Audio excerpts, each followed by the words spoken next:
त्यानंतर प्रमुख पाहुणे व अतिथीगणांना विनंती करतो की त्यांनी स्थानापन्न व्हावे. अतिथींच्या आगमनाने हर्षित झाला सारा मेळा. अतिथींच्या आगमनाने हर्षित झाला सारा मेळा. धन्य धन्य होऊनी करतो हा स्वागताचा सोहळा. हा स्वागताचा सोहळा. मी कृषी महाविद्यालय पुण्याचे सहयोगी अधिष्ठाता आदरणीय डॉक्टर मासाळकर सर यांना विनंती करतो की त्यांनी आजच्या कार्यक्रमाचे प्रमुख अतिथी डॉक्टर सुनील बोधे सर यांचे शाल श्रीफळ व पुष्पगुच्छ देऊन स्वागत करा.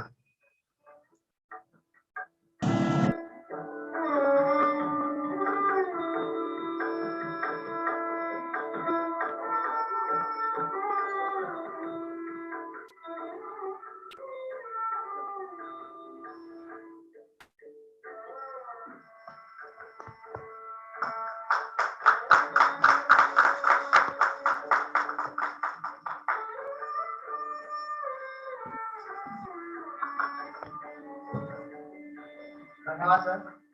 त्यानंतर कृषी महाविद्यालय पुण्याचे विद्यार्थी कल्याण अधिकारी डॉक्टर पी पाटील सर यांना विनंती करतो की त्यांनी डॉक्टर मासाळकर सरांचे स्वागत करा.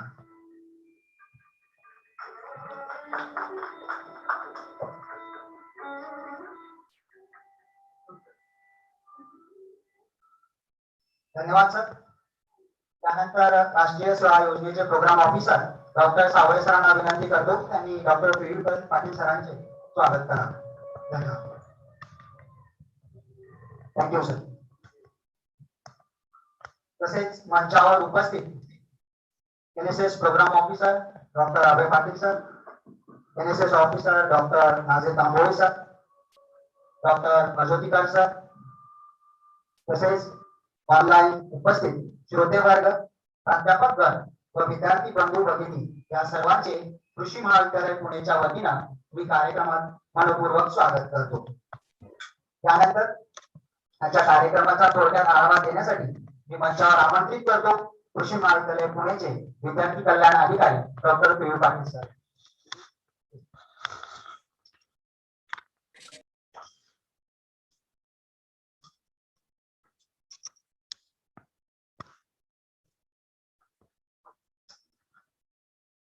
कार्यक्रमाचे अध्यक्ष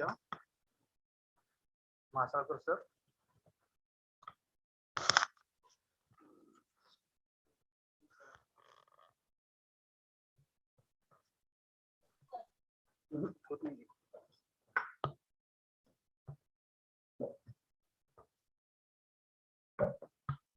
प्रमुख पाहुणे सुनील बोधे सर आणि फॅकल्टी, जॉईन झालेले सगळे विद्यार्थी बंधू भगिनी. महाराष्ट्र शासन आणि केंद्र सरकारने आपल्याला आझादी का अमृत महोत्सव हा साजरा करण्यासाठी आणि विविध असे प्रोग्राम घेण्यासाठी सांगण्यात आलेलं आहे. या मालिकेमध्ये पुष्प गुंफण्यासाठी बोधे सरांना आम्ही विनंती केली. सुरुवातीला एवढ्या मोठ्या ब्रिगेडियर लेव्हलच्या माणसाला पहिल्यांदाच मी बोलत होतो, घाबरलो की बाबा बोलावं का नाही. पण सरांना असं सांगितलं की रामकृष्ण मठामधून सुद्धा आपल्याला बोलवलेले आहे. स्वामी विवेकानंद आणि भारताचा स्वातंत्र्य यावरती बोलण्यासाठी हे आझादी का अमृत महोत्सव 12 मार्च 21 रोजी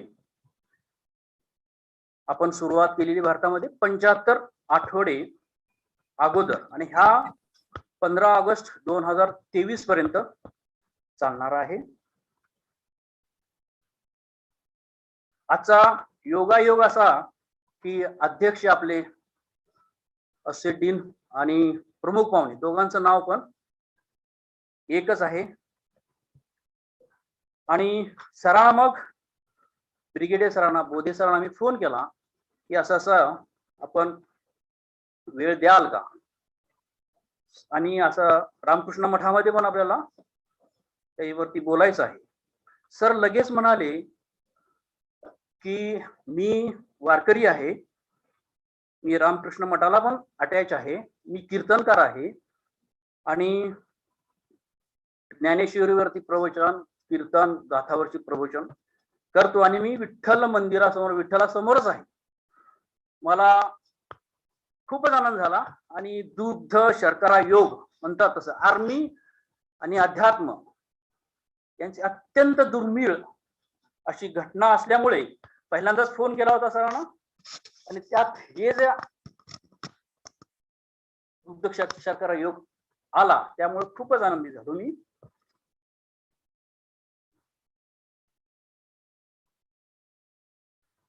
मित्रांनो, बंधू भगिनीनो, म्हणजे विद्यार्थी, आम्ही खूप प्रयत्न केला की ऑफलाईन शिरनामे हॉलमध्ये हा प्रोग्राम घ्यावा, काय 50% असतील काय असेल ते त्याप्रमाणे, पण हे शक्य झालं नाही. मग सीमा सभागृहामध्ये घ्यायचं ठरलं, HOS ला बोलूया, ते पण आता शक्य नसल्यामुळे कालाय तस्मै नमः याप्रमाणे, किंवा संत एकनाथ महाराजांनी सांगितलेलं आहे, जैशी स्थिती आहे तैशा परी राहे, कौतुक तुप आहे संचिताचे. शांती ब्रह्म एकनाथ महाराजांनी सांगितलेलं आहे. आणि आपल्या कॉलेजमध्ये सुद्धा असे काही शांती ब्रह्म आहेत, ती जवळून पाहिलेले आहे. कारण संत असे सांगतात की गुरु करताना दिवसा पाहावा, रात्री पाहावा, मग गुरु करावा. रात्रीचे कृत्य वेगळे असतात. संचिताचे कर्म, संचिताचे म्हणजे कर्म तुमचे काय आहे त्यावरती ते अवलंबून असतं. कर्म तुम्ही पाहिलं असेल, दुष्कर कर्म केल्यानंतर काय काय होतं. 2-3 तर असे आपले जेलमध्ये आहेत की कृत्य त्यांचं चांगलं नाही. असंही वाटेल की फक्त तिघांनीच केलंय का, बाकीचे सुद्धा आहेत दुष्कृत्य करणारे. त्यासाठी आपण कर्माचा सिद्धांत म्हणून एक पुस्तक आहे, 50 रुपयाला मिळतं, आप्पा बळवंत चौकात. कोणी घेऊन वाचायचं की सत्य घटना घडलेल्या आहेत. गुजरातीमध्ये पुस्तक लिहिलेलं आहे, ठक्कर त्याचे ऑथर आहेत. आपण सगळ्यांनी, विद्यार्थ्यांनी, स्टाफनी सगळं अवश्य वाचावं.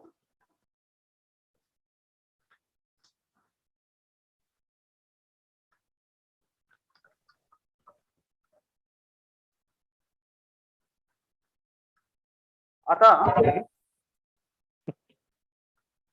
स्वामी विवेकानंदाची आपण जयंती साजरी करत आहोत.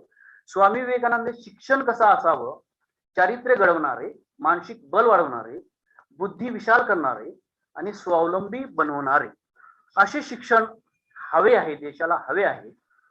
चारित्र्य घडवणारे, आताच बघितलं की आपण कृती चांगली करावी, कर्म चांगलं करावं, हे प्रत्येक जण सांगतो, संत सांगतात, टीचर पण सांगतात. या दृष्टिकोनातून रामकृष्ण मठाची स्थापना स्वामी विवेकानंदांनी केली आणि आपल्या पुण्यामध्ये त्याचं विद्यापीठ स्थापन होत आहे, बांधकाम चालू आहे. थोड्याच अवधीत हे चालू होईल. चारित्र्य चांगलं असेल तरच कृती चांगली करते आणि पुढचं चांगलं कार्य होतं. मानसिक बल वाढवणारे, बुद्धी विशाल करणारे आणि स्वावलंबी बनवणारे.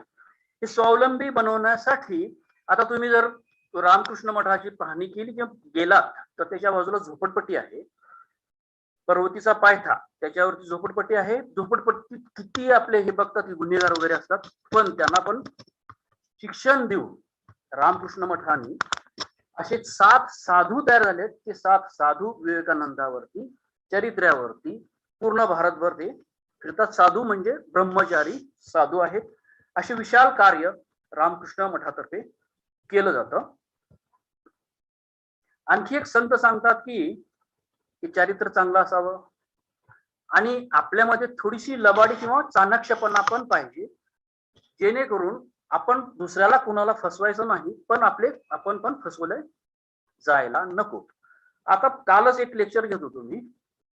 डिप्लोमा होल्डर, आपल्याला वाटतं डिप्लोमा होल्डर म्हणजे टॅलेंट वगैरे नाही. डिप्लोमा होल्डर एका विद्यार्थ्यांनी, म्हणजे त्याच्यात पण डायमंड आहेत, त्यांनी सांगितलं की मी बाजारातून जात होतो आणि मोगऱ्याचा हार विकत होता, वेणी विकत होता. विद्यार्थी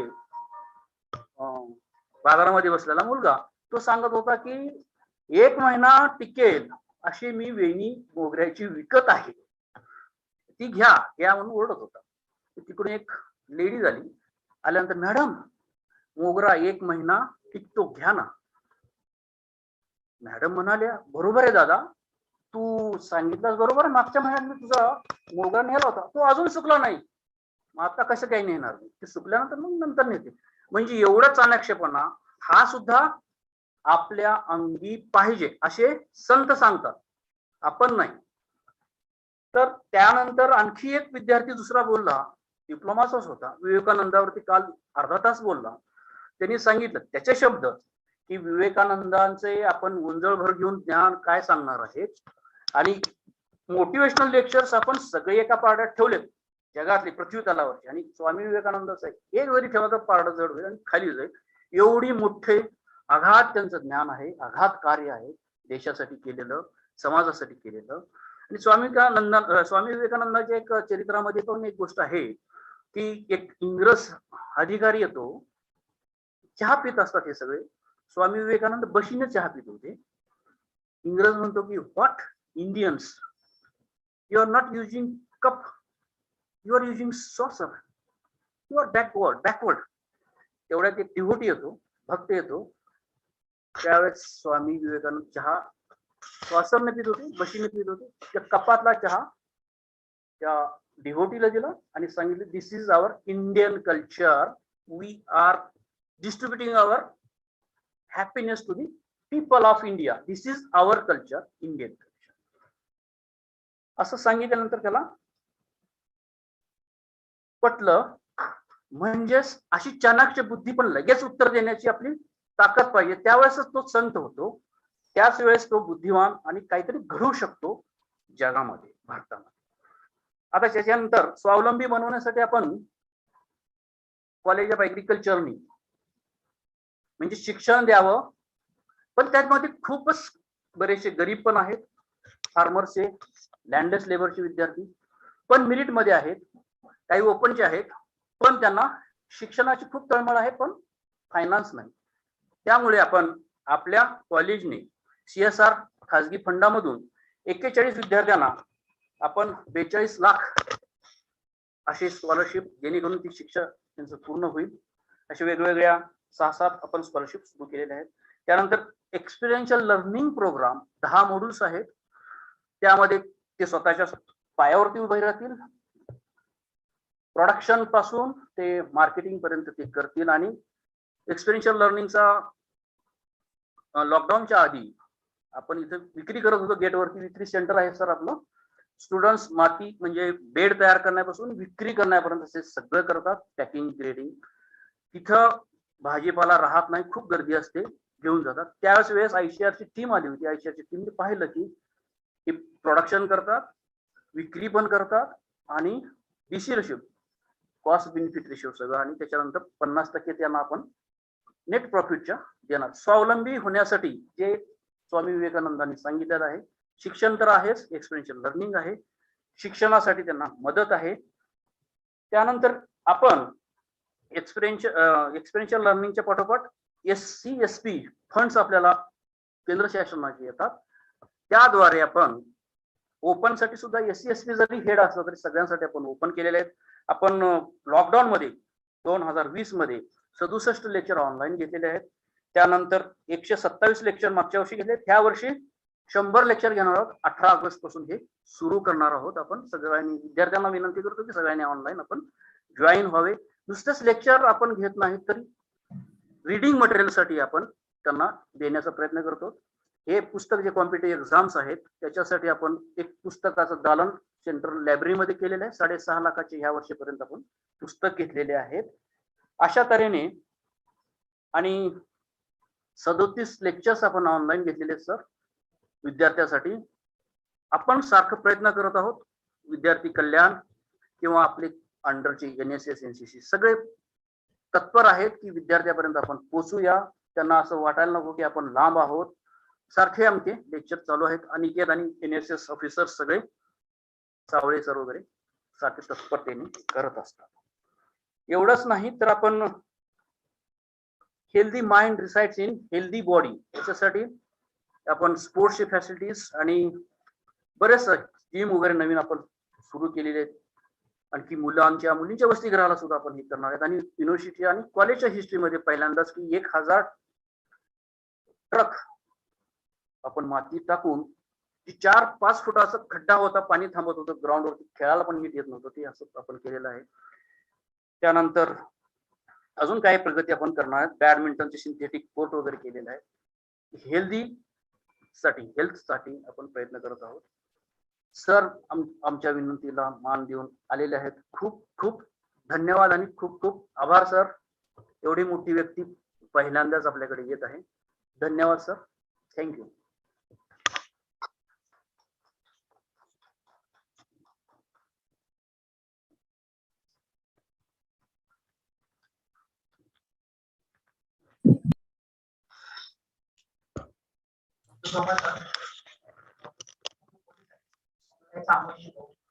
आज आपल्या कार्यक्रमाला राष्ट्रीय सेवा योजनेचे 250 व्हॉलंटियर्स त्याच पद्धतीनं आमच्या 8व्या सेमिस्टरचे मॉडेलचे विद्यार्थी आणि फर्स्ट सेकंड आणि थर्ड इयरचे विद्यार्थी देखील आपल्याला आज ऑनलाईन लाभलेले आहेत. झूम आणि युट्यूबच्या माध्यमातून हा कार्यक्रम आपण लाईव्ह करतो. यानंतर मी ऋतुजाला विनंती करतो सरांचा थोडक्यात परिचय करून द्या. ऋतुजा. प्रमुख अतिथी ब्रिगेडियर डॉक्टर सुनील बोधे सर यांचा परिचय थोडक्यात असा. Brigadier Dr. Sunil Bode sir has 35 years of varied experience in armed forces. He has served on all frontiers as an army infantry officer. He has done his schooling at Sainik School Satara and his graduation in arts from National Defence Academy Pune. He is a postgraduate in defense and strategic studies from Defense Service Staff College, Wellington, Tamil Nadu. He has been a research scholar at Pune University and has done PhD in defense studies from Allahabad University. During the service, he has taken part in Operation Blue Star, Trident, Rakshak, Parakram, Hifazat, and Operation Vijay. He has been a commando instructor in National Security Guards, Director of Ex-Serviceman Health Scheme, President of Cantonment Board, and Chairman of various schools and colleges. He has also been President of Services Selection Board.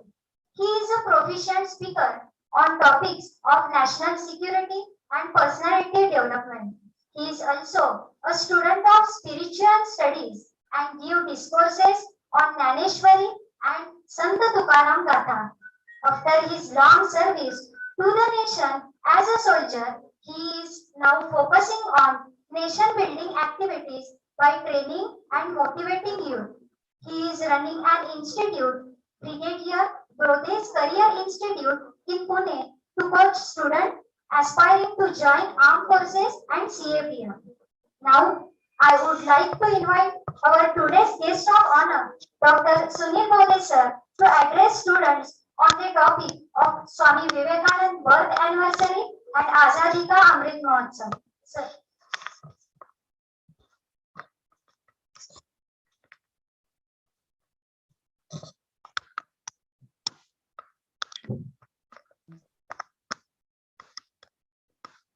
आदरणीय doctor Masalkar principal आणि अध्यक्ष कृषी महाविद्यालय Pune doctor Deepak Pawade, doctor Patil, doctor Chaudhari, doctor Kamble, त्यांच्या व्यतिरिक्त जे staff members आणि organisers आहेत आणि माझे प्रिय मित्रांनो, आजचा दिवस जो आहे तो माझ्यासाठी फार महत्वाचा दिवस आहे. हे वर्ष जे आहे ते आपण देशाच्या स्वातंत्र्याचा जो अमृत महोत्सव आहे तो साजरा करत आहोत. आणि 12 जानेवारी स्वामी विवेकानंद यांचा जो जन्मदिवस आहे तो आपण युवा दिवस म्हणून घोषित केलेला आहे. कॉलेजचे प्रिन्सिपल आणि बाकीचे मान्यवर आहेत त्या सगळ्यांचे मी आभार मानतो की या अशा कार्यक्रमाच्या वेळेला मला स्वामी विवेकानंद जे माझ्यासाठी व्यक्तिशः जीवनामध्ये अतिशय प्रेरणास्थान, मोठं प्रेरणास्थान राहिलेले आहे. त्याच्या व्यतिरिक्त जे आपल्या देशाच्या स्वातंत्र्य लढ्यामध्ये देशाला स्वातंत्र्य मिळवून देण्यासाठी त्यांनी लढाई केली, स्वतःचे प्राण पणाला लावले आणि देशाला स्वतंत्र केलं, असे जे शूर योद्धा आहेत त्या सगळ्यांना मी अभिवादन करतो, प्रणाम करतो, स्वामींना नमस्कार करतो. आणि जे काही थोडं बहुत मला माहिती आहे स्वामींच्या बद्दल, स्वामी विवेकानंदांच्या बद्दल आणि आपल्या स्वातंत्र्य लढ्यामध्ये ज्यांनी योगदान दिलं, खास करून स्वामींच्या विचारांनी प्रेरित होऊन ज्यांनी स्वातंत्र्य लढ्यामध्ये योगदान दिलं त्यांच्याबद्दल थोडस बोलणार आहे. आणि आपल्या ज्याप्रमाणे स्वामी विवेकानंदांनी जे देशाचे युवा आहेत, फक्त देशाचेच नाही तर पूर्ण जगतामध्ये जी युवा पिढी आहे त्यांना तयार केलं, त्यांच्या विचारांनी प्रेरित केलं आणि जगाला सुखाची आणि शांतीची वाट दाखवण्याचा प्रयत्न केला.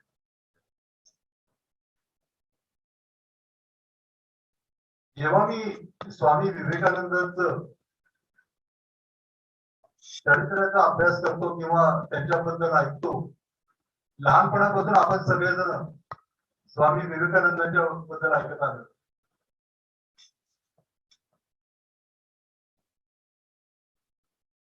जेव्हा मी त्यांच्या पूर्ण जीवनाचा किंवा कालखंडाचा विचार करतो तर 3 प्रकर्षाचा कालखंड माझ्या समोर येतात.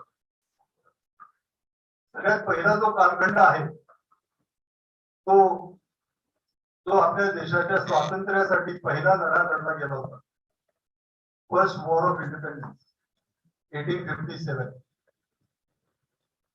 तेव्हापासून ते 1902 पर्यंत जोपर्यंत स्वामी विवेकानंद होते तेव्हापर्यंतचा कालखंड. त्यानंतरचा दुसरा कालखंड मी जो बघतो तो 1902 पासून ते 1947 पर्यंत. आणि तिसरा कालखंड जो मी बघतो की आपण जो अमृत महोत्सव साजरा करतोय, गेली 75 वर्ष आपला देश कशा प्रकारे प्रगती करत आहे आणि कुठल्या प्रगती पथावर आहे, हे 3 कालखंड प्रकर्षानं आपण बघू शकतो. तर पहिला कालखंड जर का आपण बघितला आणि त्याच्यापासून आपण काय शिकलो किंवा आपल्याला काय माहिती असणं आवश्यक आहे हे फार महत्वाचं आहे. 1857चा पहिला जो लढा झाला त्याच्यामध्ये शहीद मंगल पांडे, त्यानंतर राणी लक्ष्मीबाई, तात्या टोपे आणि अनेक त्यावेळेचे जे योद्धा होते त्यांनी जे ब्रिटिशांचं राज्य होतं, ईस्ट इंडिया कंपनीचं राज्य होतं आणि देशामध्ये असंख्य नाही म्हणत पण हजारो मध्ये छोटे छोटे राजे होते, छोटे छोटे रजवाडे होते आणि तिथून ब्रिटिशांच्या विरुद्ध लढा सुरू केला होता. आणि या लढ्यामध्ये ब्रिटिशांना चांगल्या प्रकारे शिकस्त दिली होती. खरं तर ब्रिटिश सरकार हातून गेलो. आणि अशा काळामध्ये 1863 साली स्वामींचा जन्म झाला. त्यांचा जन्म एका सधन कुटुंबामध्ये झाला होता. आई वडील शिकलेले होते, शिक्षित होते. घरी सगळ्या सुखसोयी वगैरे सगळं होतं. चांगल्या कुटुंबामध्ये राहत होते. लहानपणी स्वामी जे आहेत, आपण म्हणतो की लहान मुलाचे पाय पाळण्यात दिसतात, त्याप्रमाणे लहानपणापासूनच स्वामी विवेकानंद जे आहेत ते अतिशय उत्स्फूर्त आणि सतत, ज्याला आपण जिज्ञासू म्हणतो, किंवा प्रत्येक गोष्टीची माहिती घ्यायची, प्रत्येक गोष्टीचा पाठपुरावा करायचा, काहीतरी नवीन शिकायचं, काहीतरी नवीन करायचं, अशा प्रकारे त्यांचं बालपण होतं. जसजसे ते मोठे होत गेले त्यावेळेला त्यांच्या घरामध्ये, कुटुंबामध्ये आपल्या प्राचीन संस्कृतीचा ठेवा होता, सनातन धर्माचा ठेवा होता. आणि त्यांची वाढ होत असताना लहानपणी आई त्यांना रामायण महाभारताच्या वगैरे गोष्टी सांगायची. तर घरी हा ठेवा होता. आणि त्यावेळेला समाजामध्ये जी युवा पिढी होती त्यांचा बऱ्या प्रकारे पाश्चात्य संस्कृतीकडे ओढा लागलेला होता, जो आज पण आपल्याला दिसतो. तर grass is greener on the other side. आपल्याला सतत असं वाटत राहतं की दुसऱ्यांची संस्कृती किंवा दुसऱ्यांचे विचार चांगले आहेत. आणि त्यावेळेला एक समाज कार्य करणारी संस्था होती, ब्राह्मो समाज. आणि ब्राह्मो समाज सुधारक म्हणून किंवा समाजासाठी चांगलं काम करणारी संस्था होती.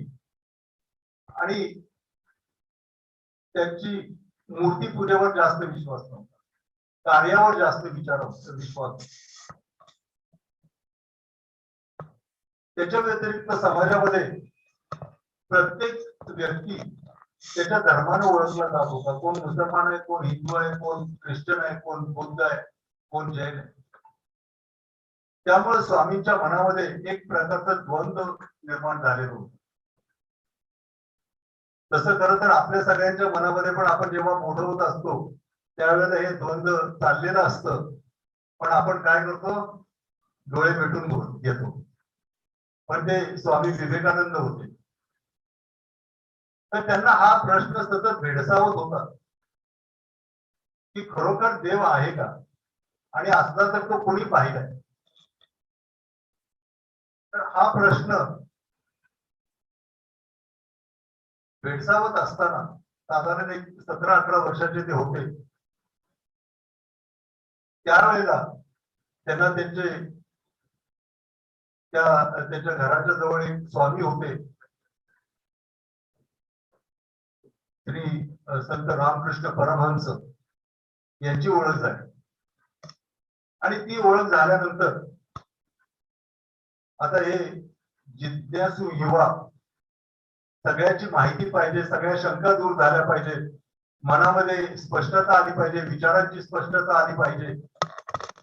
आणि सगळ्यात जो मोठा प्रश्न त्यांना भेडसावत होता, तो प्रश्न त्यांना वाटले की हे संत आहेत, अभ्यासू व्यक्ती आहेत, शांत आणि प्रेमळ आहेत, तर आपल्याला त्यांच्याकडून याचं उत्तर मिळेल. म्हणून त्यांनी त्यांना प्रश्न विचारला की सर महाराज, तुम्ही देव पाहिलाय का? Have you seen God?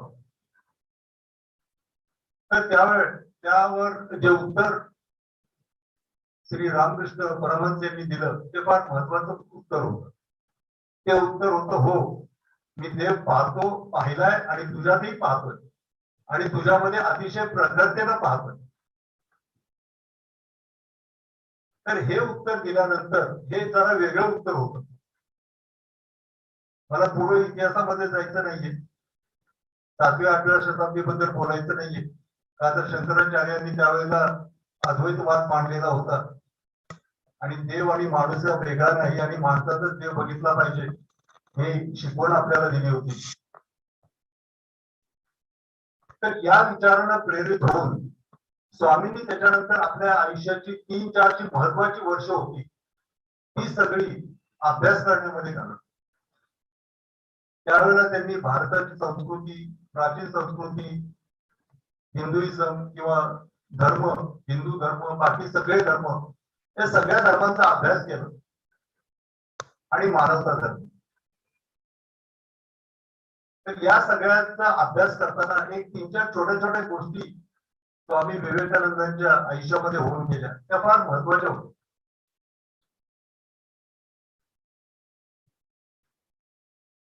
पहिली गोष्ट, एक देव त्यांना भेडसावत होता आणि दुसरी जी गोष्ट भेडसावत होती त्यावेळेला आपल्या देशाची स्थिती काय होती? गरिबी. त्याला ऍक्च्युली आपण गरिबी पण नाही, आपण म्हणू दरिद्री पण. गंदगी, गुलामी, भ्रष्टाचार, कुठलीही जीवनाची सामग्री माणसाच्याकडे नव्हती. माणसं अन्नासाठी मरत होती आणि पाहिजे ते करत होती, एवढी लाचार झाली होती. तर असा समाज ते बाहेर बघत होते. तर या सगळ्या प्रश्नांची उत्तरं ते शोधण्याचा प्रयत्न करत होते. ते एकदा बनारस मध्ये होते आणि रात्री मंदिरातून बाहेर आले दर्शन घेऊन आणि आपल्या निवासस्थानाकडे जात होते. आणि जात असताना तिथं बनारसची जी माकडं आहेत ती अतिशय सशक्त अशी माकडं असतात आणि अतिशय खोडकर माकडं आहेत. तर ती माकडं जी आहे ते स्वामींच्या मागे लागली. स्वामी स्वाभाविकरित्या ते तिथून पळायला लागले. तर दुसरे संन्यासी जे होते ते दुसरीकडे बसलेले होते, ते म्हटले, अरे रुक जा, जहां है वहां रुक जा और इनको भगा दे, ये भाग जाएंगे. स्वामींनी त्यांचं ऐकलं आणि ते होते त्या ठिकाणी उभे राहिले. जसे ते उभे राहिले तसे माकडं पण तिथे उभी राहिली. आणि ज्या वेळेला त्यांनी माकडांना हाकललं त्यावेळेला ती माकडं पळून गेली. आणि त्यांना सगळ्यात पहिली महत्वाची जी शिक्षण मिळालं किंवा एक विचार मिळाला की जर संकट आली तर त्या संकटांना सामोरं जाणं आवश्यक आहे. जर त्या संकटांना आपण हुलकावणी दिली किंवा त्याच्यापासून पळ काढला तर आपलंही माकड होतं आणि आपण पळत राहतो. तर सर्वात पहिला मोठा विचार जो होता तो होता की कुठल्याही संकटाला तोंड देणं आवश्यक आहे. त्या संकटापासून आपण पळून जाऊ शकत. त्यानंतर असेच त्यांना एक मिलिटरीतले अधिकारी भेटले जे 1857च्या लढ्यामध्ये ब्रिटिश जनरल होते. त्यांच्याशी बोलताना स्वामींनी एक प्रश्न त्यांना विचारला की जनरल साहेब, तुमच्याकडे ब्रिटिशांच्याकडे एवढी सगळी सामग्री होती, लढाईची सामग्री होती, सैन्य होतं, हत्यार होती, सगळं होतं, तरी पण बऱ्याच ठिकाणी तुम्हाला या भारतीयांच्या स्वातंत्र्य लढ्यामध्ये शिकस्त का घ्यावी लागली किंवा बऱ्याच ठिकाणी माघार का घ्यावी लागली? तर त्यांचं उत्तर होतं या सगळ्याला कारणीभूत आहे नेतृत्व, लिडरशिप. म्हटले की आमचे जे मिलिटरी लीडर्स होते किंवा जे लीडर्स होते ते फक्त दुसऱ्यांना सांगत होते कसं लढायचं आणि पुढे जा आणि लढा, पण स्वतः पुढे जात नव्हते. त्यामुळं स्वामींचा हा दृढ विश्वास झाला की जर आपल्याला कुठल्या संकटांना तोंड द्यायचं असेल किंवा कुठल्याही शंकांचं निवारण करायचं असेल तर त्याच्यासाठी पुढे होऊन लढणं आवश्यक आहे. जर का मागे राहिलं तर आपण कुठलाही लढा जिंकू शकत नाही. त्याचबरोबर ज्या वेळेला त्यांनी अभ्यास केला त्यावेळेला त्यांना हे जाणवलं की समाजातला सर्वसाधारण माणूस जो आहे, युवा आहे, तो थोडा भिलेला आहे. त्याला जे करायला पाहिजे ते तो करू शकत नाही. पण ही भीती घालवण्यासाठी काय केलं पाहिजे हा एक अतिशय मोठा प्रश्न त्यांना होता. ते सगळ्यांना बरोबर घेऊन तलवार उपसून लढाईला जाऊ शकत नव्हते. का तर 1857चा लढा नुकताच संपलेला होता. ब्रिटिश सतर्क झालेले होते. त्यांनी सगळीकडे सगळ्या जे स्वातंत्र्य लढाई लढणारे होते त्यांची पिळवणूक केलेली होती. मग त्यावेळेला त्यांना जाणवलं की मला एक मुवमेंट चालू करावी लागेल, एक प्रकारची संघटना चालू करावी लागेल, सगळ्या युवा शक्तीला एकत्र करावं लागेल, सगळ्यांना एकत्र आणावं लागेल. आणि कुठलंही कार्य करायचं असेल तर त्यांना अतिशय महत्वाची गोष्ट जी त्यांच्या विचारांमध्ये आली ती ही आहे की आयुष्यासाठी जगण्यासाठी कुठलं ना कुठलं तरी ध्येय बनवलं पाहिजे. जर का ध्येय बनवलं नाही तर आपण कुठं चाललोय आणि काय करतोय हे आपल्याला कळत नाही. तर त्यावेळेला स्वामींनी जे आपलं ध्येय बनवलं त्यांनी बऱ्याच विचारांची सांगड घातली आणि मग त्यांचा ठाम निश्चय झाला की या जगतामध्ये जर का माणसांना सुखी राहायचं असेल, आनंदी राहायचं असेल आणि जीवन चांगल्या प्रकारे जगायचं असेल तर मसल पॉवर किंवा युद्ध किंवा लढत बसण्यापेक्षा हे आपण फक्त अध्यात्माच्या शक्तीनं, प्रेमानं, शांतीनं साध्य करू शकतो. हा त्यांचा दृढ विश्वास निर्माण झाला. सगळ्याच्या मनामध्ये संकल्प विकल्प वगैरे सगळे जे शंका कुशंका वगैरे होत्या त्या सगळ्या नाहीशा झाल्या. आणि हे एक क्लिअर ध्येय ठेवून त्यांनी थोडासा विचार केला की मी काय केलं पाहिजे. तर त्यांनी जो विचार मांडला पूर्ण जगतापुढे तो हा की येत्या पूर्ण आयुष्यामध्ये मी काय करणार. तर या ज्या आध्यात्मिक शक्ती, प्रेम, शांती याचा प्रचार आणि प्रसार करणे आणि फक्त भारतामध्ये नाही तर पूर्ण विश्वामध्ये जगतामध्ये मी हे सगळ्यांना सांगणार आणि सगळ्यांना हे ध्येय साध्य करण्यासाठी सगळ्यांना एकत्र आणणार. हे त्यांनी आपल्या जीवनाचं ध्येय बनवलं. हे ध्येय बनवलं त्यावेळेला त्याचं साधारण वय 24-25 वगैरे होतं. आणि त्यावेळेला त्याच्या आधीच थोडस सांगून जातो. त्या काळामध्ये सुरुवातीचे 3-4 वर्ष अभ्यास केल्यानंतर त्यांनी जो ध्येय केला किंवा निश्चय केला तो करण्याआधी त्यांनी सगळ्या ठिकाणी जाऊन बघितलं, भेटले, माणसांना भेटले वगैरे आणि त्यांना जाणवलं की हो मला काहीतरी चांगलं केलं पाहिजे, त्याशिवाय आपला देश सुधारू शकणार नाही, गरिबी जाऊ शकणार नाही, माणसांना सुख आणि शांती मिळणार नाही. हे ज्या वेळेला त्यांना कळालं त्यावेळेला त्यांनी निश्चय केला आणि हा निश्चय करत असताना एक वेगळं द्वंद्व त्यांच्यामध्ये चालू होतं. एक असतं की ज्यावेळेला आपण वयामध्ये येतो त्यावेळेला आपल्या बायोलॉजिकल रिक्वायरमेंट्स किंवा शारीरिक रिक्वायरमेंट्स किंवा सामाजिक रिक्वायरमेंट्स जे असतात त्या वेगळ्या असतात. त्याच्यामध्ये संसार आला, गृहस्थ आश्रम आला, पैदाइश आली आणि मग कुटुंब चालू ठेवणं हा एक प्रकार येतो. मग माणूस त्या दिशेला गेला की तो आणखीन अडकत जातो. आम्ही अडकलेले म्हणून सांगतोय. आणि दुसरा मार्ग होता की त्यांना जे ध्येय साध्य करायचं होतं ते ध्येय साध्य करण्यासाठी जो मार्ग त्यांना दिसत होता तो होता संन्यास मार्ग. आणि त्यांना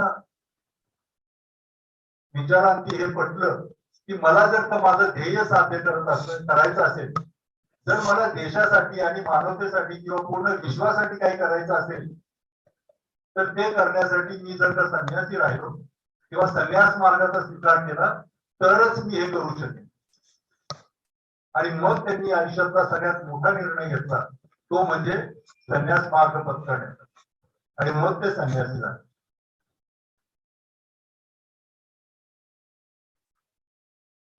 संन्यासी झाल्यानंतर परत ते पूर्ण देशभर फिरले. आधी उत्तर हिंदुस्थानामध्ये गेले, त्याच्यामध्ये वाराणसी, लखनौ, कानपूर, हाथरस, दिल्ली, राजस्थान वगैरे हा पूर्ण एरिया त्यांनी फिरला.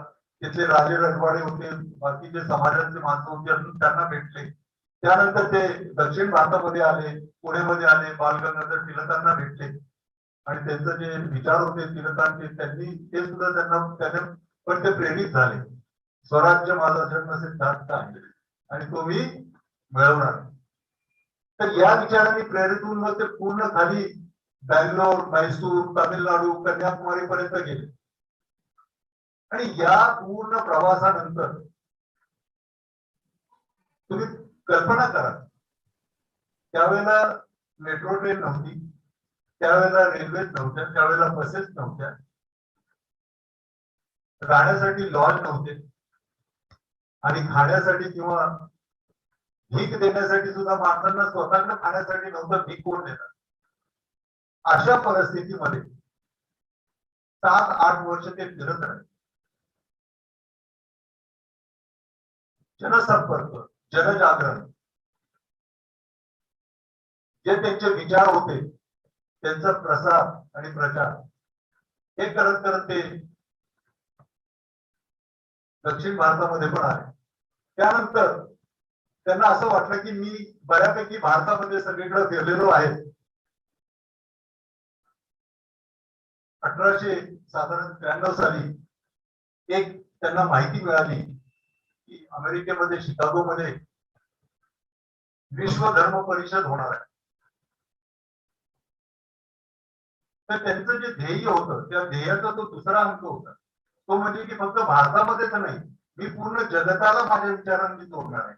आणि जो प्राचीन भारत संस्कृती आहे किंवा सनातन धर्माचे जे विचार आहेत किंवा जी भारतीय संस्कृतीचे विचार आहेत त्या विचारांना मी जगभरामध्ये पसरवणार आणि पूर्ण जगाला त्याला बांधून टाकणार, म्हणजे पूर्ण जग सुखी होईल आणि शांत होईल.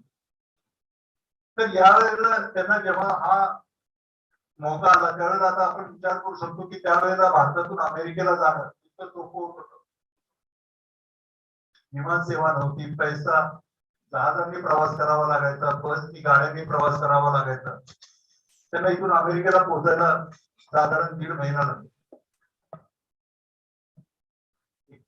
31 मे 93 ते भारतातून निघाले आणि ऑगस्टच्या महिन्यामध्ये ते पोहोचले तिथं. आणि 11 सप्टेंबरला ही जी विश्व धार्मिक परिषद होती त्याची मीटिंग होती. आपण सगळ्यांनी ऐकलेलं आहे, लहानपणापासून आपल्याला धडे होते की बाकीचे जे सगळे धर्मगुरू किंवा धर्माचे अभ्यासक होते ते सगळे कोण संबोधन करताना दुसऱ्यांना माय फ्रेंड्स म्हणत होतं, कोण म्हणत होतं लेडीज अँड जेंटलमॅन, कोण वेगवेगळ्या प्रकारे संबोधन करत होतं. पण ज्या वेळेला स्वामी विवेकानंद आपलं भाषण देण्यासाठी उभे राहिले आणि त्यांनी पूर्ण जे 7,000 श्रोते समोर बसलेले होते त्यांना ज्या वेळेला संबोधित केलं त्यावेळेला ते म्हटले की my dear American sisters and brothers. आणि जसं त्यांनी सिस्टर्स आणि ब्रदर्स म्हटलं तेवढ्या एका वाक्यावर सगळे जे धर्मगुरू तिथं होते किंवा त्या परिषदेमध्ये हजर होते ते उभे राहिले की अरे इथं आपल्या समोर एक व्यक्ती उभी आहे, एक महानुभाव उभा आहे आणि त्यांनी आपल्याला एका शब्दामध्ये आपले बहीण आणि भाऊ करून टाकले. आणि तिथून मग त्यांनी त्यांचे जे विचार होते वसुधैव कुटुंबकम या विचारांची मांडणी सुरू केली. 3-4 वर्ष ते अमेरिका आणि युरोपमध्ये राहिले, तिथल्या लोकांशी तिथल्या तरुण पिढीशी संपर्क केला. तिथं आपले वेदांत सोसायटी चालू केले, जे वेद आणि वेदांताचे जे विचार आहेत ते तिथं रुजले जावेत म्हणून कार्य केलं. दुसरा उद्देश जो स्वामींचा होता ज्यावेळेला ते अमेरिकेला गेले किंवा युरोपमध्ये गेले की त्यांना हे जाणवलं की हे पाश्चात्य देश जे आहेत त्यांनी भरपूर प्रगती केलेली आणि जे आपण म्हणतो हॅज अँड हॅव नॉट, देशामध्ये आपल्या देशामध्ये अतिशय गरिबी आहे, साधन सामग्री नाहीये, आहे तरी तिचा उपयोग करण्याची क्षमता आपल्याकडे नाही. मग त्यांनी त्यासाठी जेवढे सगळे वेस्टर्न किंवा पाश्चिमात्य देश होते त्या सगळ्यांच्याकडून काहीतरी मदत घ्यायची हा विचार त्यांच्या डोक्यामध्ये होता.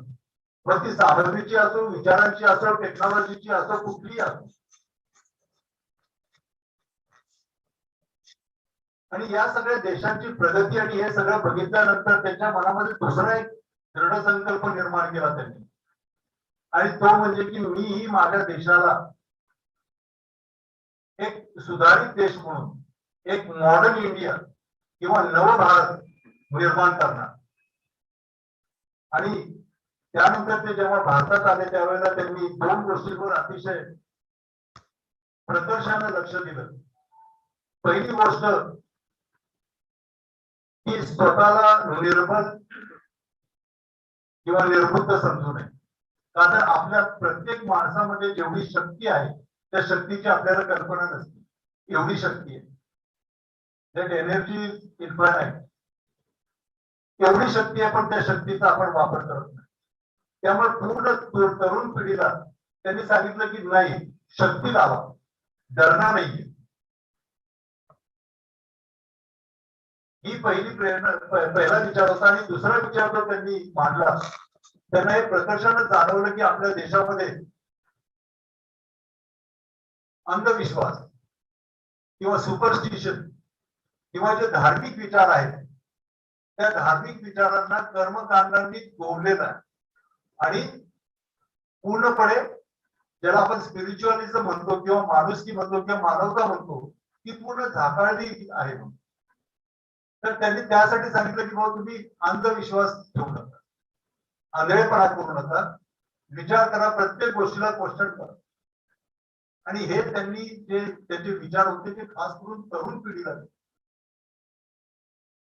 या विचारांची सांगड घालत त्यांनी पूर्ण भारतभर भ्रमण केलं आणि तिथं नव भारत किंवा नवीन भारत किंवा मॉडर्न इंडिया आपण कशा प्रकारे बनवली पाहिजे, त्या देशामध्ये सगळे कसे सुखी असले पाहिजेत, आनंदी असले पाहिजेत, सगळ्यांना अन्नधान्य मिळालं पाहिजे, याच्या त्यांनी ऍक्च्युली पाया रोवलं. त्यानंतर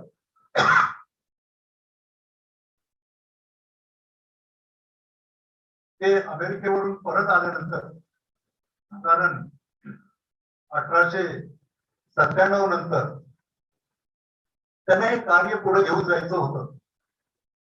तर त्यांनी हा विचार केला की हे कार्य पुढे घेऊन जाण्यासाठी जी आपली संघटना आहे त्या संघटनेला अजून मजबूत केलं पाहिजे, ती चांगली केली पाहिजे. जितके जास्त तरुण पिढीतली माणसं जोडता येतील तेवढी ती जोडली पाहिजे. आणि त्यानंतर त्यांनी रामकृष्ण मिशन ते 1897 मध्ये एस्टॅब्लिश केलं. त्यानंतर त्यांनी बेलूर मठ स्थापन केला आणि अल्मोडा उत्तराखंड मध्ये जिथे एक मायावती अद्वैत आश्रम आहे तो प्रस्थापित केला. आणि अशा बऱ्याच ठिकाणी त्यांनी आश्रम आणि मिशन्स तयार केले की जे आपल्या प्राचीन संस्कृतीबद्दल आणि जे स्वामी विवेकानंदांचे विचार असतील त्या विचारांप्रमाणे युवा पिढीला, तरुण पिढीला तयार करण्यासाठी त्यांची स्थापना केली. त्यानंतर त्यांना एक गोष्ट अतिशय प्रदर्शनात जाणवली ती म्हणजे भारतामध्ये किंवा ज्या पूर्वी देश आहेत त्या पूर्वी देशांची जी सुखाची, संपत्तीची व्याख्या आहे ती आहे आध्यात्मिक किंवा अंतरसुख. त्याला आपण इंटरनल नेचर किंवा स्वामीजी त्याला म्हणत होते की आंतरिक प्रकृती किंवा इंटरनल नेचर. आणि जे पाश्चात्य देश आहेत, पाश्चिमात्य देश आहेत, त्या पाश्चिमात्य देशांचे जे विचार होते ते सुख आणि शांतीसाठी बाह्य जे नेचर आहे, एक्सटर्नल नेचर, चांगले कपडे घालणं, चांगलं जेवण, चांगल्या ठिकाणी राहणं, सगळं कसं साफसुथरं असलं पाहिजे, तर त्याच्यामध्ये त्यांना सुख आणि शांती मिळत. तर त्यांना या दोन विचारधारा ज्या आहेत त्यांना जोडायचं होतं. आणि हे जोडण्यासाठी ते परत एकदा युरोप आणि अमेरिकेला जाणार. आणि तिथं ज्या वेळेला त्यांनी त्यांचे जे वेदांत मिशन्स वगैरे होते तिथं पण या विचारांचं प्रसार आणि प्रसारण केलं. त्यानंतर त्यांना कळालं की हो आपला कार्यकाल संपत आलेला आहे आणि त्यासाठी त्यांनी त्यांचे जे विचार आणि जे शिकवण होती ती त्यांनी लिहून ठेवण्यासाठी भरपूर प्रयत्न केला की जे आज पण आपल्या बरोबर आहेत आणि आज ते त्याच्या विचारांच्या रूपाने आपल्याजवळ आहे. तर असा त्यांचा एक तो पहिला कालखंड होता त्याच्या कार्याचा. आपण बघितलं तर 39-40 वर्षाच्या आत त्याचा जीवनाचा कालखंड संपतो. आपण नॉर्मल लाईफ मध्ये बघितलं तर आपलं 15 ते 20 वर्षापर्यंत आपण बालपणच असतं, ठीक आहे ना. आणि त्याच्यानंतर 20 पासून 25 पासून ते 40 पर्यंत आपण काम करत असतो, नोकरी करत असतो हे ते, आणि त्याच्यानंतर आपलं पुढचं आयुष्य चालू होतं आणि मग आपण समाज कार्याकडे वळायला लागतो की जेव्हा त्यांची वेळ येते. पण स्वामींनी 40 वर्षामध्ये जर का आपण विचार केला तर त्याच्या तेवढ्याशा 15 ते 20 वर्षाच्या कालखंडामध्ये त्यांनी पूर्ण जगताला भारतीय संस्कृती, भारतीय विचारांबरोबर जोडलं. दुसरा कालखंड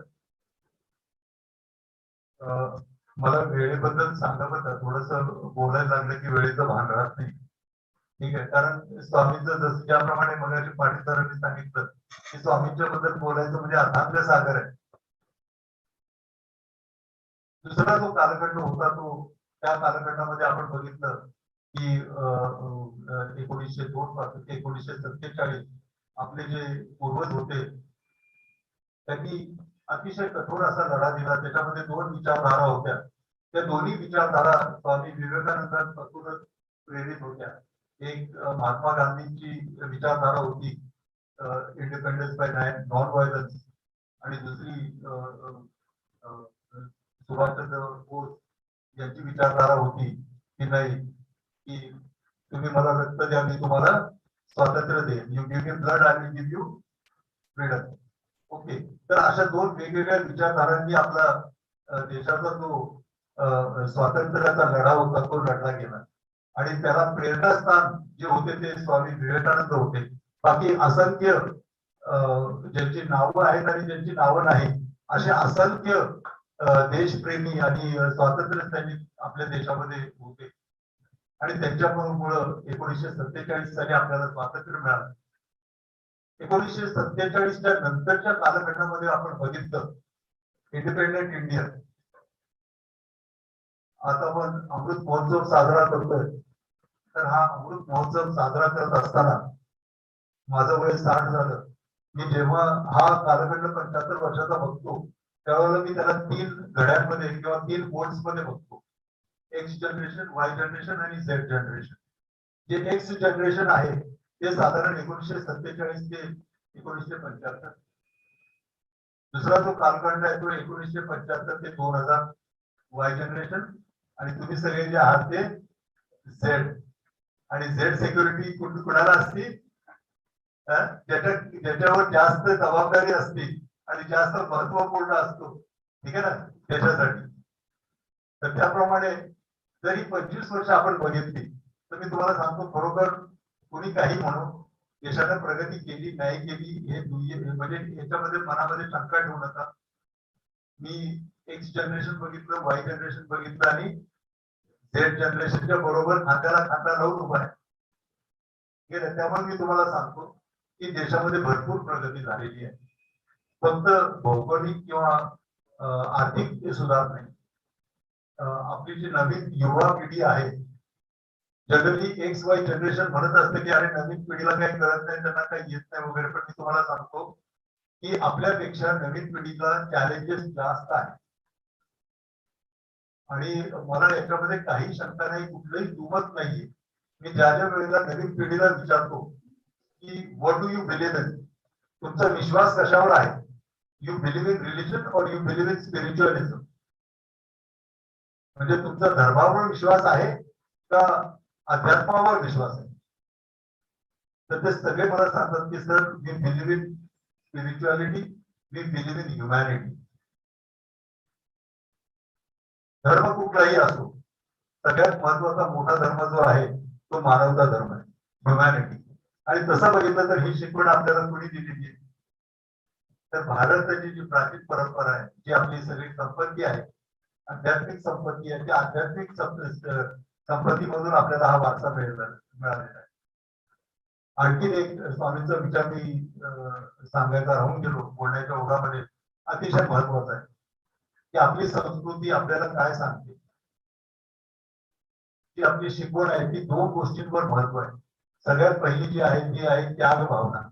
जर देशासाठी काय करायचं असेल, कुणासाठी काय करायचं असेल तर सगळ्यात महत्वाचं त्याग भाव. आणि दुसरी गोष्ट जी महत्वाची आहे ती म्हणजे सेवाभाव. जर का या दोन गोष्टी आपल्यामध्ये नसतील तर आपला देश कधीच प्रगती करू शकत नाही, कधीच प्रगती करू शकत नाही. मॉडर्न इंडियामध्ये आपण जर का बघितलं, जे गेले आपण 3-4 वर्ष खास करून जी तरुण पिढी आहे, युवा पिढी आहे, त्यांना पण भरपूर या पॅन्डेमिक मुळे किंवा या संकटामुळे त्रास होतोय. पण या त्रासाच्या वेळेला सुद्धा युवा पिढीनं खरं तर मी म्हणजे सैनिक आहे म्हणून सैनिकांबद्दल बोलतोय असं नाही, पण जे काल आपल्या लाल बहादूर शास्त्रींची पुण्यतिथी होती, त्यांचा पण एक विचार जो आहे त्या विचारांना मी फार प्रेरित आहे.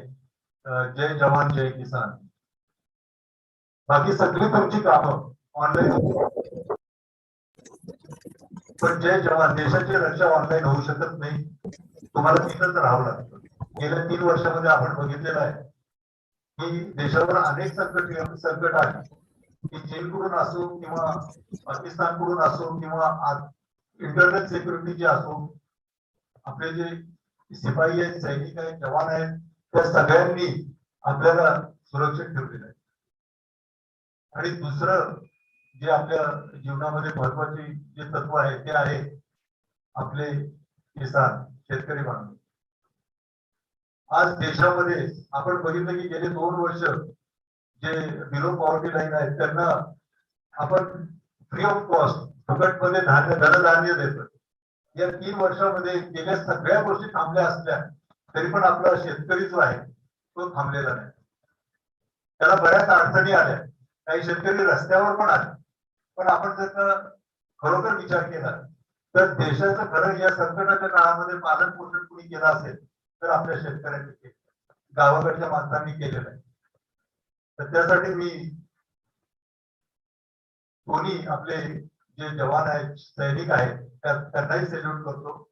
आणि जे आपले जे शेतकरी बांधव आहेत, जे आपली गावाकडचे माणसं आहेत, त्यांनाही मी सॅल्यूट करतो. एवढं सांगून मी परत एकदा आवाहन करतो पूर्ण युवा पिढीला की आपल्या पुढे संकट भरपूर आहे. संकट अजूनही गरिबी आहे, इतकी नाहीये पण मॅनेजेबल आहे. अनएम्प्लॉयमेंट आहे पण एवढी पण नाहीये. जर का तुमची इच्छाशक्ती असेल, तुम्हाला काही येत असेल तर मी तुम्हाला 100% सांगतो की तुम्ही प्रेमाने जगू शकता, कमवू शकता. पण डायरेक्ट जर का एकदम तुम्ही म्हणाल की मला हेच पाहिजे आहे, काय सगळ्यात बेस्टच पाहिजे आहे, तर ते मिळू शकणार नाही. त्याच्यासाठी स्ट्रगल करावं लागेल. आज आपण बऱ्यापैकी जो तरुण पिढी आहे, युवा पिढी आहे, ते सुद्धा स्वतःला फिजिकली फिट ठेवतात, स्वतःला जे लेटेस्ट टेक्नॉलॉजी आहे त्या टेक्नॉलॉजी बरोबर नवीन गोष्टी शिकतायत. तर उज्ज्वल भविष्य आहे. संकट सगळ्यांना आहे पण युवा पिढीला मी आवाहन करतो की तुम्हाला तुमच्या खांद्यावर उभं आहे आणि आपण सगळ्यांनी मिळून या देशाला एक सशक्त भारत, एक नवा भारत, एक जागतिक शक्ती असणारा असा भारत आपण निर्माण करू. आणि आपण हा निर्माण करण्याचा आपल्याला चान्स आहे. म्हणून मी खरं तर स्वामी विवेकानंदांचे पण आभार मानतो. सगळे जे आपले फ्रीडम फायटर्स होते त्यांचे आभार मानतो. आणि तुम्ही सगळ्यांनी मी जे काही विचार मांडले ते ऑनलाईन असल्यामुळं शांतपणाने ऐकून घेतले, त्यासाठी तुमच्या सगळ्यांचे पण आभार मानतो. परत एकदा मी आजचे अध्यक्ष चेअरमन डॉक्टर मासाळकर, बाकी डॉक्टर पाटील आणि सगळे जे उपस्थित इथं स्टाफ मेंबर्स आहेत, सिनियर्स आहेत आणि सगळे श्रोतागण, तुम्हाला परत एकदा सॅल्यूट करतो. तुमचे धन्यवाद मानतो सर. जय हिंद. धन्यवाद सर. तर नक्कीच आपल्या विचारांनी आज आम्हा कृषी विद्यार्थ्यांना खऱ्या अर्थानं स्वामी विवेकानंद समजले. स्वामी विवेकानंद यांचे विचार हे पाश्चात्य राजकीय सिद्धांत आणि त्यातील पॉलिटिकल थिंकर्स जसं जे.एस. मिल हार्बर्ट स्पेन्सर त्यांचा सोशल डार्विनिझम, मार्क्स आणि हेगेल यांच्याशी स्वामी विवेकानंद अतिशय प्रभावित होते. आणि आपण म्हणतात की स्पिरिच्युअलिटी म्हणजे वेस्टर्न पॉलिटिकल थॉट आणि स्पिरिच्युअलिटी यांचा मेळ जर कोणी असेल तर ते स्वामी विवेकानंद होते. तर नक्कीच सर आपण सांगितलं ह्युमॅनिटी बद्दल की biggest religion should be humanity. आणि भारतीय संस्कृतीबद्दल बोलत असताना आमच्या कृषीमध्ये त्यागभाव आणि सेवाभाव हा शेतकऱ्यामध्ये दिसून येतो. पीक नष्ट झालं तरी पुढच्या वर्षी तो उगवणारच आणि देशाची सेवा करणारच हा त्यागभाव आणि देशासाठी उगवतो हा सेवाभाव शेतकऱ्यामध्ये दिसून येतो. तर माणसातच देव पाहायला पाहिजे आणि ध्येयाच्या दिशेनं विद्यार्थ्यांनी कष्ट केले पाहिजे. हा मूलमंत्र आज आपल्या व्याख्यानातून आम्हाला विद्यार्थ्यांना लाभला. धन्यवाद सर. त्यानंतर आजच्या कार्यक्रमाचे अध्यक्ष कृषी महाविद्यालय पुण्याचे सहयोगी अधिष्ठाता आदरणीय डॉक्टर मासाळकर साहेब यांना मी विनंती करतो की सरांनी अध्यक्षीय मनोगत व्यक्त करा. डॉक्टर मासाळकर साहेब.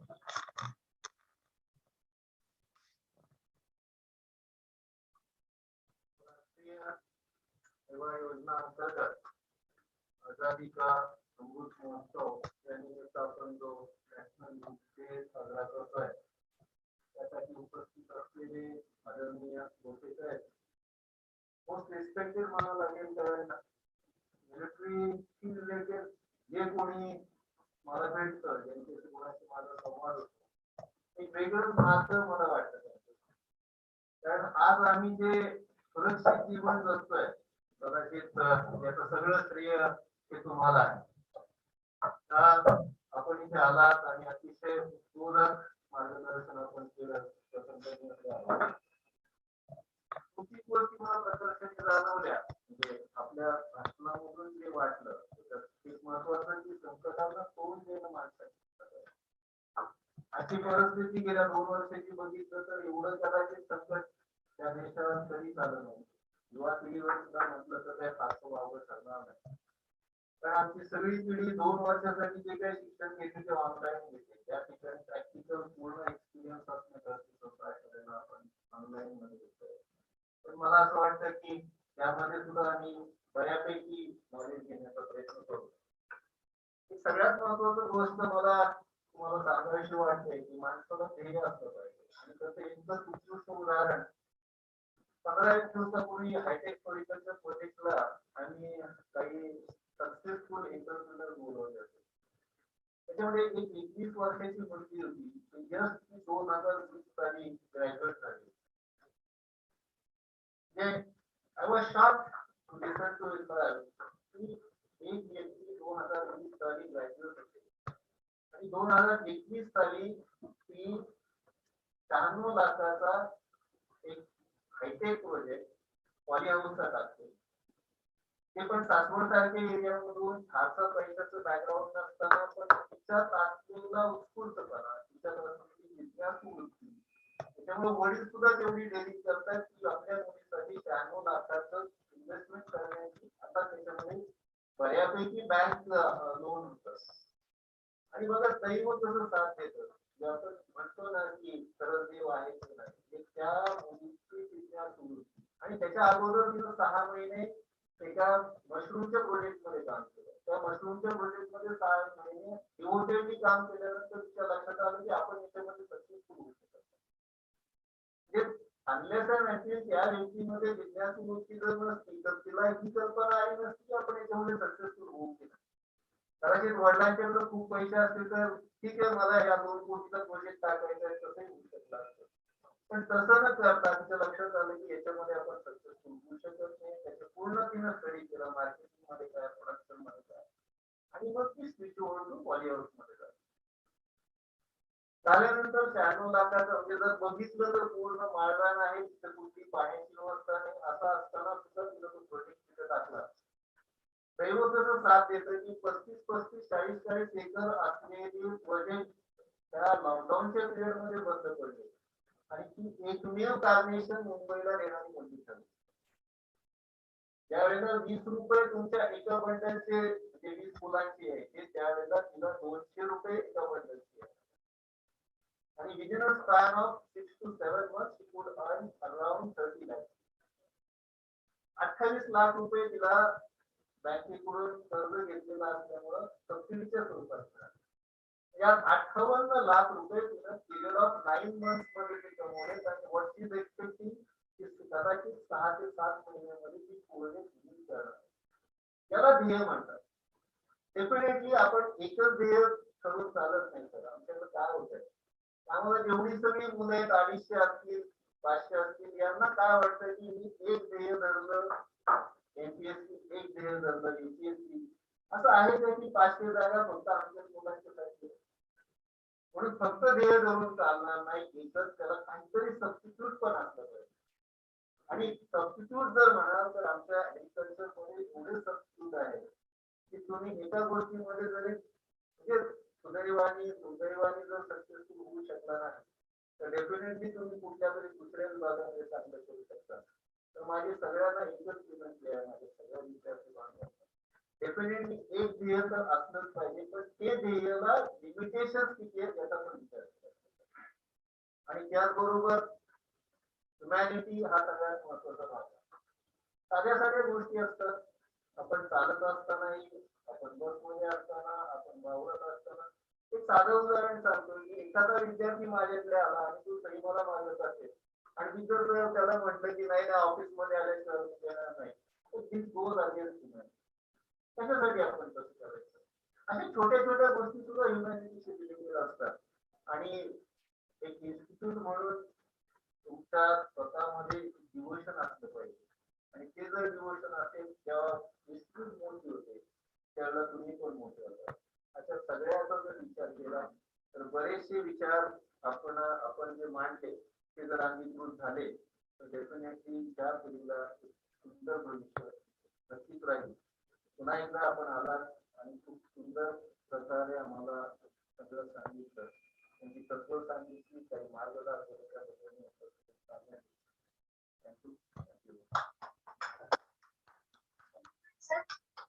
एक व्यक्ती म्हणून जगण्यापेक्षा एक व्यक्तिमत्व म्हणून जगा. कारण व्यक्ती ही कधीतरी संपते, पण व्यक्तिमत्व हे सदैव जिवंत राहते.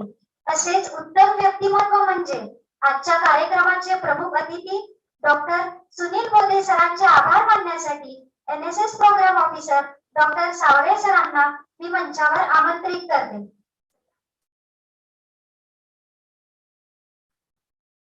नमस्कार. अगदी तरुण वयात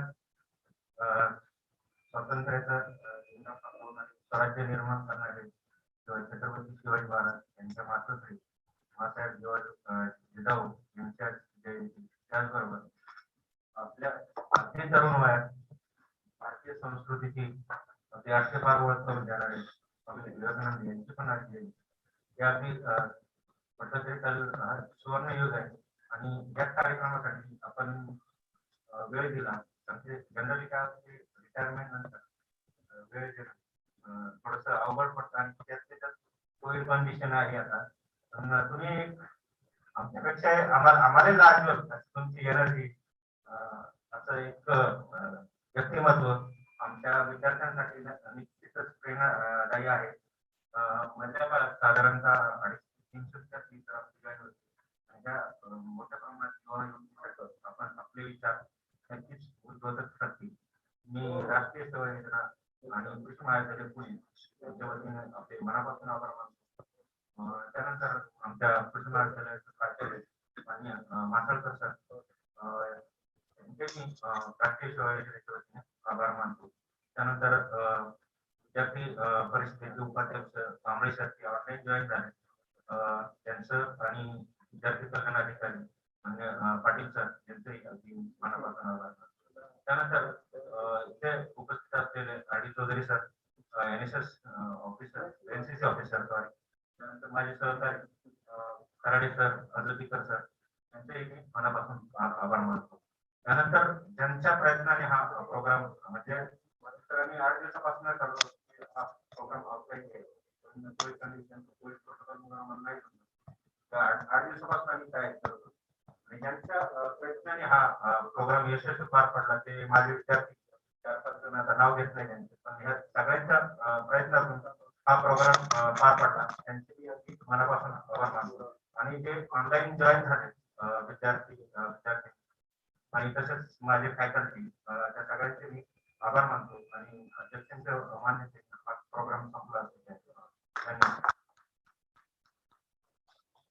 तर पसायदानाने कार्यक्रमाचा समारोप होणार आहे. मी शिल्पा गायकवाड द्वितीय वर्षाची NSS व्हॉलंटियर तिला विनंती करतो की तिनं पसायदान सुरू करावं. कृपा.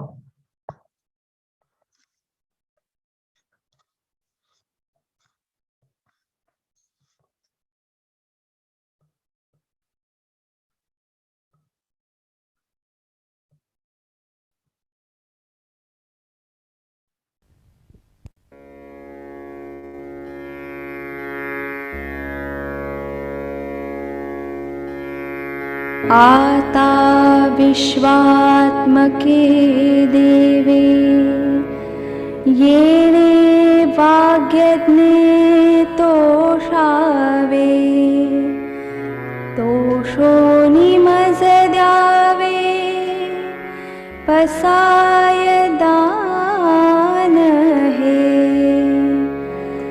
जे खळांची व्यंकटी सांडो तया सत्कर्मी रती वाढो भूता परस्परे पडो मैत्र जीवांचे दुरितांचे तिमिर जावो विश्वस्वधर्म सूर्ये पाहो जो जे वांछील तो तेला हो प्राणी जात वर्षत सकळ मंगळी ईश्वर निष्ठांची मांदियाळी अनवरत भूमंडळी भेट तू भूता चला कल्पतरूंचे आरव चेतना चिंतामणींचे गाव बोलते जे अर्णव पियुषाचे चंद्रमेजे अलांछन मार्तंडसे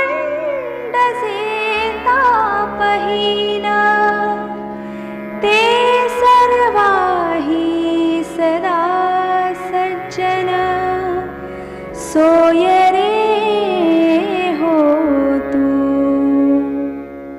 किंबहुना सर्वसुखी पूर्ण होनीतिहि लोकी भजिजो आदिपुरुखी अखंडित आणि ग्रंथोपजीविये विशेषी लोकीये दृष्टादृष्ट विजये होवावे जी येथ म्हणी श्री विश्वेश्वरावो हा होईल दान पसावो येणे वरे ज्ञान देवो सुखिया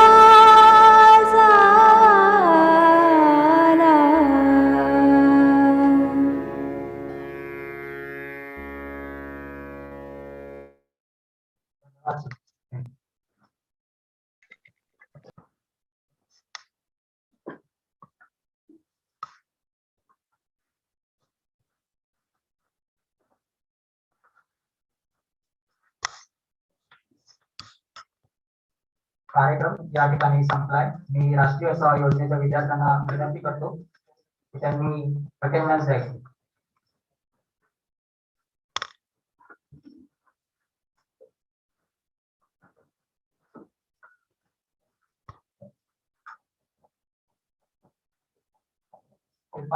And please record your attendance.